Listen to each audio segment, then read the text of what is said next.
असे मानले जाते की पंजाब प्रांतातील हस्तिनापूर पासून 24 किलोमीटर अंतरावर असलेल्या छेलीखेडा नावाच्या गावात एका वटवृक्षाजवळ श्री स्वामी समर्थ महाराज प्रकट झाले होते. अक्कलकोटच्या खंडोबा मंदिरात 1856 मध्ये त्यांचे दर्शन झाले.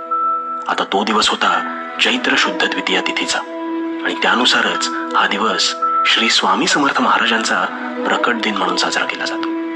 श्रीपाद वल्लभ आणि नृसिंह सरस्वती यांच्यानंतर स्वामी समर्थ महाराज हे भगवान दत्तात्रेयांचा तिसरा अवतार मानले जातात.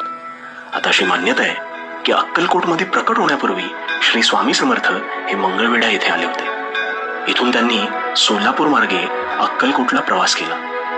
त्यांनी आयुष्याची शेवटची 22 वर्ष ही तिथे घालवली. त्यांची शेवटची वर्षे एका वटवृक्षाखाली त्यांनी व्यतीत केली, जिथे त्यांनी वयाच्या 600व्या वर्षी महासमाधी घेतली. आता असं म्हटलं जातं की जेव्हा त्यांनी समाधी घेतली तेव्हा त्यांचा आत्मा हा 2 भागात विभागला गेला. एक भाग हा त्या वटवृक्षात विलीन झाला, जो आता त्यांची समाधी म्हणून पूजला जातो, आणि दुसरा भाग हा साईबाबांमध्ये विलीन झाला.